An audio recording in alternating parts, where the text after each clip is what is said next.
Hi everyone, Phil here from Home Park, where unfortunately Sunderland have just fallen to their first defeat of the Championship season against Plymouth Argyle. Classic Championship football, I guess. Plymouth hadn't won all season. Sunderland obviously won 4 games on the bounce. What happens? Plymouth go and get their first win under Wayne Rooney. Disappointing from Sunderland. It was an interesting game in that the first half was pretty much what we've seen all season, albeit Sunderland weren't as sharp as they'd been against other teams. But Plymouth had plenty of the ball without creating much. Sunderland created some really good moments with that counter-pressing when they won the ball back in the middle of the pitch, and that mid-block was the modern term, I think, goes, and then really pounced in numbers. Clear penalty, which they took the lead through, had a couple of chances after that to take the lead.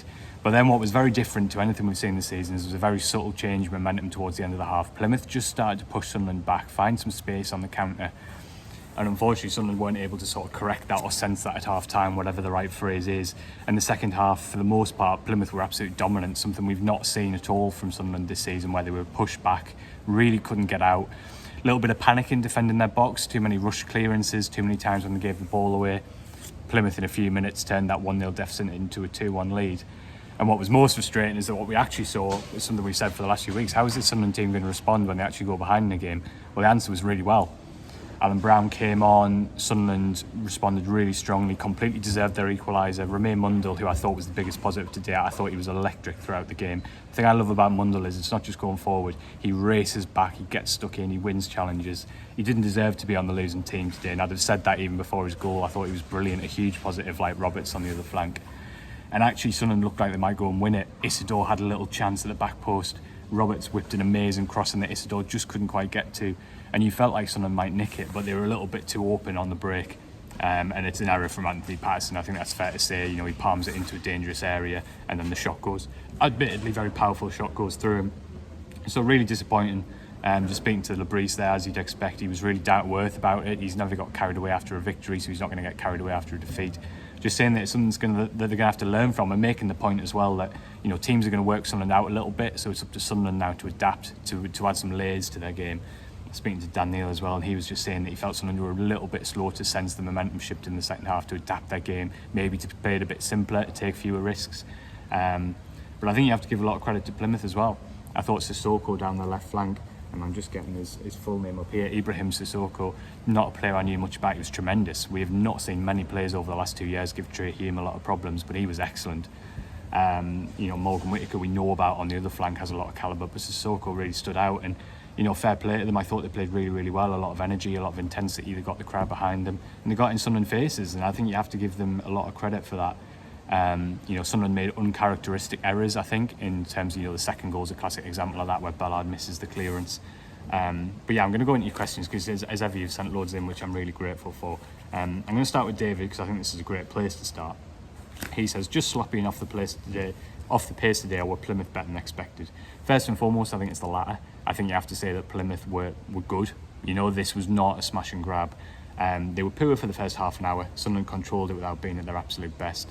But Plymouth's response was really, really strong. I thought they had some good players and had real energy in the team, and I think you've got to give them credit for that. Mumba started poorly, obviously gives the penalty away, came back on.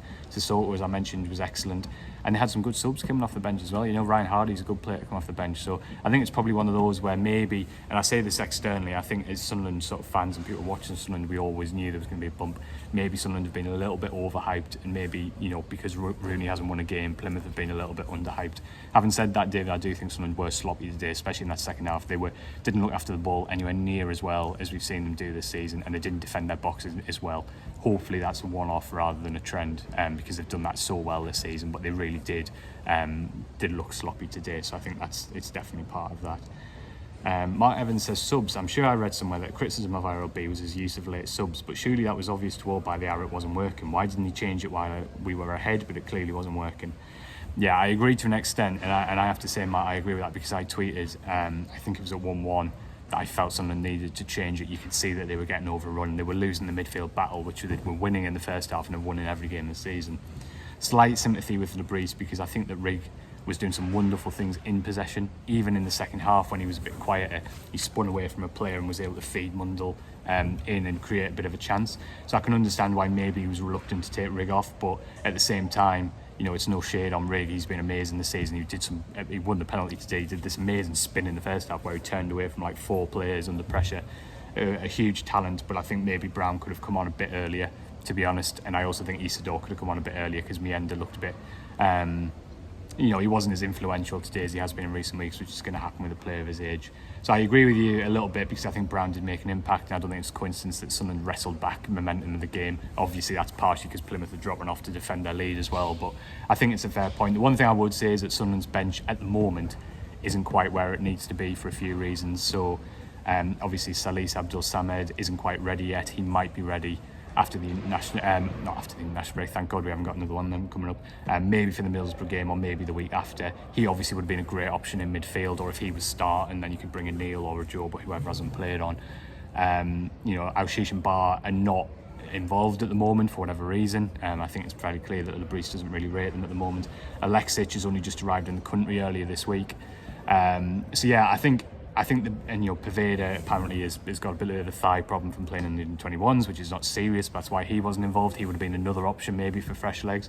So I think, to be fair, when you actually look at the bench, there wasn't a huge amount there today to really change the game. So while I agree with you, that's the one thing I'll say to sort of in Lebris's sort of mitigation, if you like. Although having said that, Watson and Ogden, great to see them on the bench because they've both been doing brilliant for the under-21s. Peter says, which of the summer signs will make the most impact? Could we view some Mepham today, for example?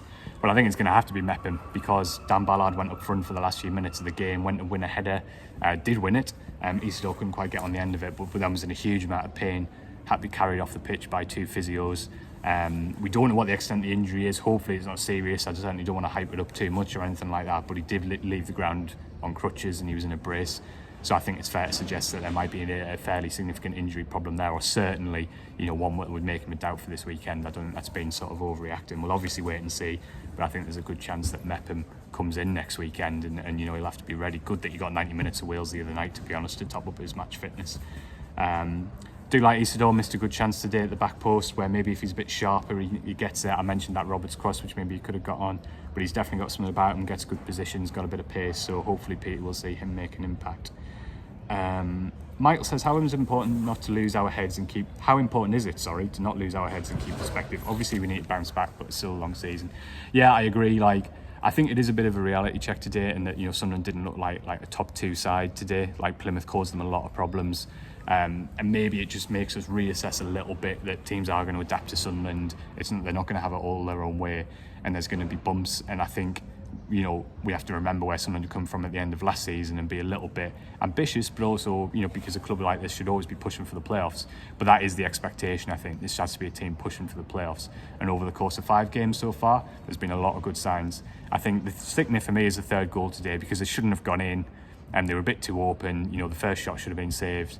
2-2 would have been a good result when the context of the first 4 games, and you can come away with your unbeaten run, and I think that would have been a fair reflection of the game. So I think it's really important not to lose perspective. I think there's loads of positives even out of the defeat today. The spirit that they showed to get back to 2-2. Mundell, who I mentioned before, I can't praise highly enough. I thought he was tremendous. Roberts looks back to his best, even though not just because he scored a goal. I thought generally his performance was good. I think there's good signs all over the pitch, but I think also that I think it is a little bit of a reality check. This is a team who we want to be pushing for the playoffs. If they can continue what they did in the first 4 games and push for the top 2, amazing.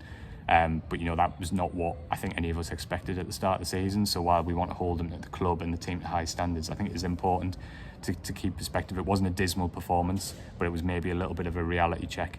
And so I think it is important to keep perspective. Obviously, Borough's a tough game next weekend, and they'll need a real response. Andy says, where has it gone wrong? Don't say fine margins. We look at okay in the first half, but second half we capitulated.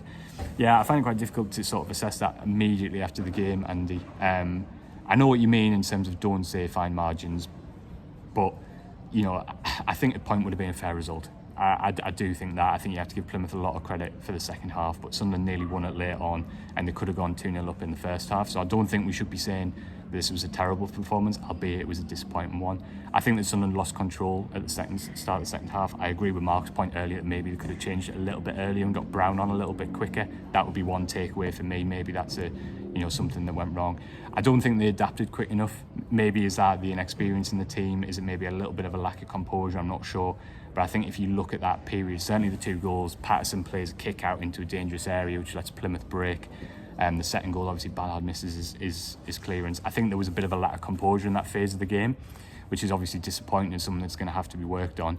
The one thing I would say is we haven't seen that in the other 4 games, so hopefully that's something that happened today rather than being a sort of a recurring trend. Obviously we'll have to wait and see in that, but yeah, so I think for me there was a bit of a lack of composure, Andy, and maybe they weren't quite quick enough to change it. That would be my reaction. But I do have to say that, sorry, yeah, I mean the margins were fairly fine, and I think the stats would back that up. Obviously we need to improve going forward. Mike said, seem to struggle to respond to their step up in pace and press in the second half and got overran, which I totally agree with. How quickly do you think he'll seek to push Samed and Alexic into the middle? Berra and Watford might be a good indicator of prospects of the season. I agree, 2 fantastic games. Going to be really interesting to see how Sunderland fare, and I think going into that international break after then the Derby and Leeds games at homes, we'll have a much stronger sense of how good the Sunderland team is and where they are in the table. To be honest, I don't think either of those players are going to be coming into the team massively quickly. I think Alexic has only just arrived in the country earlier this week because he was on international duty, so he's barely had any training time. From what I hear, his English is very much a work in progress. He's obviously a young lad from Serbia. English is not a natural second language to him, so that is going to be a bit of an adaptation period. I think it'll be an impact substitute, although I know Sunderland have spent a lot of money on him and I have high hopes for him. Samed, as I said, is not quite in full training yet, so I don't think he's going to be in a position to start against Middlesbrough. Maybe he'll be on the bench and can start the weekend after.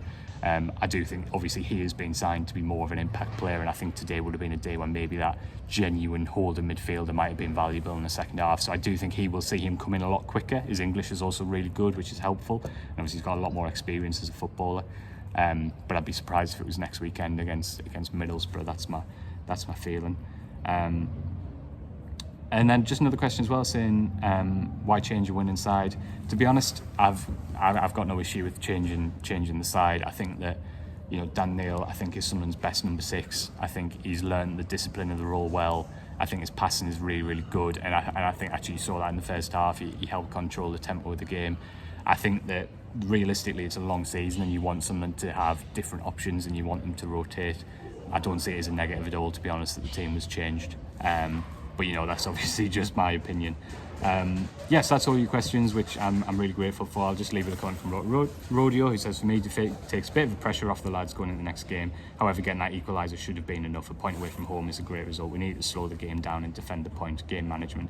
Yeah, I think it's fair. I suppose the flip side of that is if Isidore's header goes in, then you know you're taking away an incredible result, and we'd all be talking about the spirit and the fight that they'd shown to turn around and win it. But I listened, Labrice agreed with you to an extent. He said he loved seeing the desire of his team and the attitude to go and win it, but they needed to have a more solid base behind the ball than they did for that third goal. So yeah, Labrice agrees with you to an extent. I think a point would have been a fair result and it would have been a good result, and that's a little bit of a learn, I think. So yeah, thanks for all your questions and comments. Like I say, you know, really disappointing, clearly things to improve, but you know, hopefully we'll be back talking about more wins, because it's been a more enjoyable start to the season than I anticipated, and long may that continue. We'll be back, and there'll be a podcast on Monday on all your usual feeds and channels, and then we're back with another On the Whistle after the Middlesbrough game. Thank you very much.